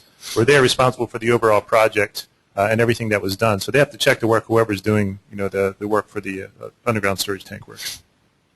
We have another question over here. So it looks like things haven't really changed much at all from the current regulations. Well, it's guidance now, and as John had pointed out, you can vary from the guidance. You just need to justify why and what you did. Will the underground storage tank regs be changed as part of the SRRA changes? Oh, the closure and sampling of tanks has always been in the tech regs. The UST rules have things like your leak detection, corrosion protection, spillover, fill, and registration requirements. Those aren't going to change. Let's take a couple questions from the web. We have one here from, is that the first one, Joe? It is not. Okay, let's go with that. Julia, regarding USTs closed in place, slide 38, why is it necessary to continue to depth of 10 feet if clean samples are encountered 2 feet below groundwater, or 2 feet below the UST? I don't think we said that, did we? I thought it was only for a discharge. Yeah, what we basically said, if there is a release, then we want you to go the boring, take the boring 10 feet down below the excavation. Okay, so if it's clean, basically they're documenting there wasn't a release, and therefore it's we not. basically say several feet, so we Okay. leave that to the professional judgment of the LSRP. Okay. I'll go with one from Michael. Is a person licensed for underground storage tank closure required for underground storage tank closure, or can an LSRP suffice? I think we just handled that. That category still applies because that's the actual physical cleaning out the tank and pulling it out of the ground. That's a different category that still remains in effect. Okay. Very good. One here from Joseph. For closure only, can you speak to what additional documents are needed and fees? Receptor evaluation, annual remediation fees, closure review fees, etc. Let's see if we understand. So I assume tank has been pulled. There's no permit fees anymore. So tanks are in fee category 2, regardless of how many tanks are at the site. Let's see. So closure, can you speak to additional fees, receptor evaluation? Yeah. If it's a clean closure, you're not going to need the receptor evaluation if you're done in less than a year. Annual remediation fees are going to be fee category 2 because all tanks are in fee category 2. And again, there's no closure fee anymore, so you're not submitting a permit application to the DEP for review and approval. So that fee's no longer applicable. Okay, we have actually a comment, I think, here from Keith regarding the question for the LSRP. It says, you will be working under the direction of an LSRP. Subservice is retained for UHOT, and I think that's true. UHOT Yes. is going to be a totally different set of circumstances in regard to handling underground storage tanks for UHOT purposes. So we'll go on to Stephen. This one says, for steel tanks in particular, why would the sample location be recommended at 2.5 feet or 2.5 feet in from the end cap? End caps are typically where seams welds exist and would have a greater propensity for a release or discharge. Release discharge would be more apt location. This coincides with the biasing of piping samples towards Joints, help me out there, Joe. welds, yeah. Towards joints, welds, etc. In addition, tanks are typically installed on a pitch towards the suction lines. Shouldn't the samples be biased towards that location as well? Boy, that was a tough one, Stephen. Hopefully we can answer that. Josh? I guess it's all going to be professional judgment. If that tank has a lot of pitch, yes, I would focus towards one end over the other, but it's also going to depend on your bedding material and the permeability of the soil that surrounds the tank system itself. Is it a tight clay? Is it bedrock? Or is it sand? The committee, we came up with within 2.5 feet of the end and then spaced equidistantly along the tank length for tanks that are being abandoned in place if they can't be removed for some reason. That was the agreement we had between the DP folks and the LSRPs that were on the committee. I guess I'll also point out that every site is a little bit different. So the guidance, all the guidance documents that we're doing really apply to the majority of sites that we have. Every site's going to be a little bit different, and therefore if you do have something different, professional judgment will come into play. In addition, if that is the case where you have the dip and you have the seam that's probably compromised, you're most likely going to find a field screening number there that's going to be higher, or you're going to see a visual staining or odor that's going to bias your sample there anyway. Okay, thanks, John.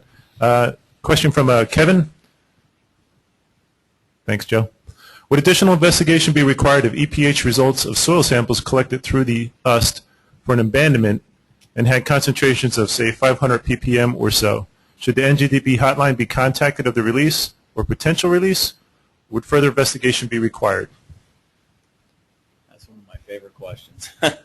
Josh, you get to handle that one. Yeah, that's my favorite. There's nothing in the Spill Act that says what is reportable. Any discharge can be reported. So if you find 500 ppm and as the LSRP you think it's appropriate to call the hotline, call the hotline. Your report needs to document you've called the hotline, what the incident number was that was assigned to that call, and what was done to conduct the investigation or remediation. I don't know if that covered the whole question or not, but it's a tough one. Again, there's nothing that says 1 ppm is not reportable. But use your professional judgment. You know the standard's much higher than that. Do you really need to report 1 ppm of EPH? I guess the following part of that question is, would further investigation be required?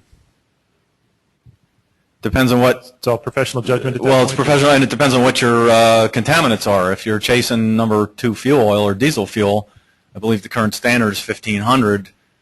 So if you're at, I think the question said 500, I don't think you need to do further investigation if you've sampled in the worst case scenario for that. So if your field screening said, look here, because we have PID readings or FID readings or an odor or a stain or something, and it's only at 500, we're not expecting you to have to go further than that. Okay, let me check again. Any other questions within the audience? Okay, we'll go back to the web then. This is from Eric. What additional requirements, if any, are required for closure of an UST that are classified as containing RCRA hazardous materials? You're going to have to follow your RCRA permit as far as I know on that. If it's a RCRA waste, it's going to have a RCRA permit, and you're going to have a permit that tells you what you need to do when you're going through closure. And you're going to have to follow whatever your permit requires for closure of that tank system. Okay.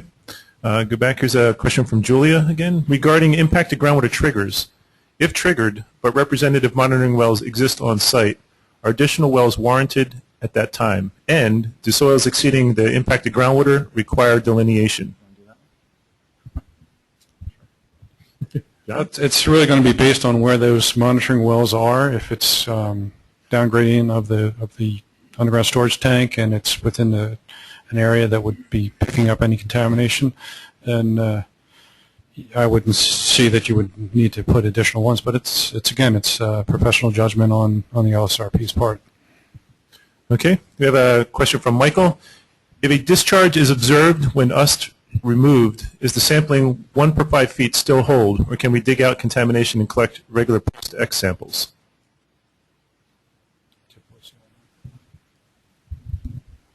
Well, you can over-excavate and then follow the guidance for soil excavations in the general SI guidance that we're going to be discussing in a couple of weeks, I think it is.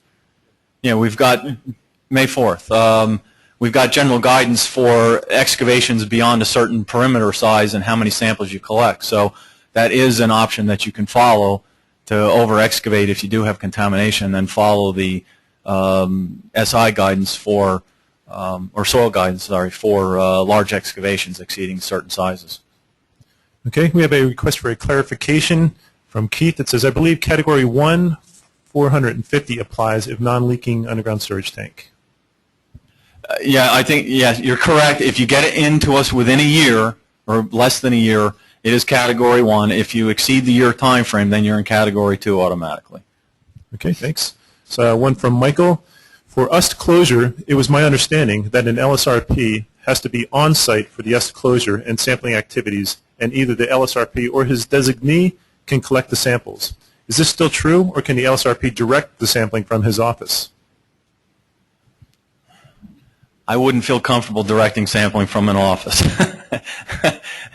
I would want to be there or have my designee there to say this is where the samples have to be collected. The LSRP is responsible for everything that's going on, and if he's going to be an office guy, well, I don't want to. Well, I think you're saying the bottom line is the LSRP is responsible for everything that's done at the site. So if he's not comfortable with how the samples are taken or where they're taken, he's still responsible for that. Correct. Okay. All right. We have one from another Michael. Do impacted groundwater exceedances require additional delineation? You're really kind of getting out of the realm of just tank closure. You're getting into the soil sampling guidance, et cetera. I believe that guidance does not require delineation of it. It's a trigger to look at groundwater, but you really need to go with a look at the soil standards, et cetera, and what it says for impacted groundwater exceedances. You know, it's. We've got a commenter here. This is Dave Barsky. I believe once you exceed impacted groundwater criteria, then you need to delineate that so you can develop the appropriate remedial action to be protective of groundwater.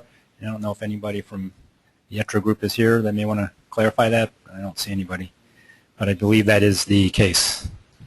All right, thank you, Dave. Question here from Kristen. Just to clarify what was said, if the UST remediation is complete and the RAO is issued within 1 year, then a receptor evaluation is not needed. That's my understanding, because you've done it in less than a year. The receptor evaluations only do if you're going to exceed those time frames and you're going into the RI phase. All right, thank you. Question from Julia. Soils above impacted groundwater are limited to VETA sown vertically. However, will we have to delineate horizontally via soil sampling? Again, you're getting into more than really what this guidance document is about on where to collect your samples and how frequent to collect samples. You're getting into the soil remediation standards and the soil cleanup guidance. And I don't have that committed to memory to be able to answer that here. Maybe you can, or I'm just going to go based on Dave's response to the last question. Yeah, you would have to delineate that horizontally. All right, and stay tuned to the next training session on May 4th. Was that Dave? Did you have a? Okay. Dave confirmed that that was correct. All right, is that all we have on the web, Joe? All right, any other questions from the audience? Hearing none, I will encourage you, please, to fill out your evaluation forms. They're very important to us, and we do make decisions based on them. And also, thank you very much for your attendance, and the next training session will be on May 4th, and thank you very much.